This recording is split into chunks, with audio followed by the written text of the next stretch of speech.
မမင်္ဂလာပါမင်္ဂလာပါညီမလေးမမရဲ့နာမည်လေးရဲ့မဘယ်ကနေပြီးလာရဲဆိုတာလေးကိုသိပြရစီရှင်မမနာမည်မမျိုးမျိုးပါနေတာတွန်တေးမှာပါတွန်တေးကနေလာတာပါအခုလိုမျိုးပေါ့နော်ရန်ကုန်မှာကျင်းပရဲပေါ့နော်အနော်ရထားဖောင်ဒေးရှင်းကဒီတသနာအမွေခံပွဲမှာမမဲနှိုက်ပြီးတော့ကြာလာရဲပေါ့နော်ဒါရဟန်းသားတော်လေးကိုတွေ့ရတော့မယ်ဆိုတဲ့ခါကျတော့ရင်းနှီးရဖြစ်ပေါ်နေတဲ့ခန်းစားချက်လေးကိုသိချင်ပါရဲ့ရှင်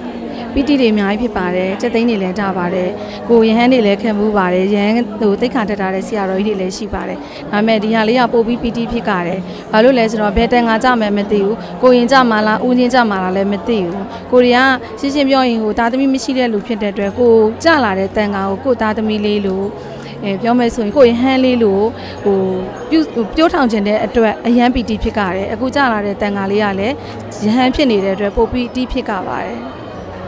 အဲ့တော့မဒီတသနာငွေခံပွဲကိုတက်ရောက်ရတဲ့ရှင်နေရပီတိစကားလေးကိုပြပြပေးပါအောင်ရှင်အတိုင်းတဲ့လွန်ပြောပါတယ်ဘာဖြစ်လို့လဲဆိုတော့ကိုမျိုးကျော်ကဟိုအရင်ပထမတစ်ချိန်လေးကပြောပြဘူးတယ်ဒါပေမဲ့အဲ့တုန်းကတော့ကိုကခက်ပပလေးပဲတွေးထားတာပေါ့နော်အခုတဖြည်းဖြည်းနဲ့မြင်လာတဲ့အခါမှာဒီစီဝေးဒီအဖွဲ့အစည်းလောက်လိုက်တဲ့ဟာအရန်ပီတီဖြစ်ကြတယ်တူဦးကောင်းတစ်ယောက်ကောင်းနဲ့လည်းမရနိုင်ဘူးနောက်ပြီးတော့ဒီလိုအများအပြည့်လှုပ်ပေးခြင်းအဖြစ်ကတန်ဃာတွေအတွက်ကိုဟို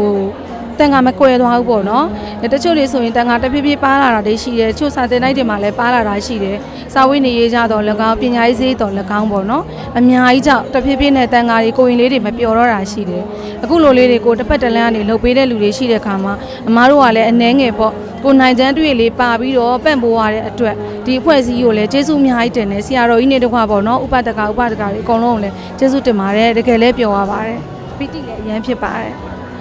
ခုလိုမဖြစ်ကြပြီးတော့ကျေးဇူးတင်ပါတယ်ကျေးဇူးတင်ပါတယ်ညီမလေး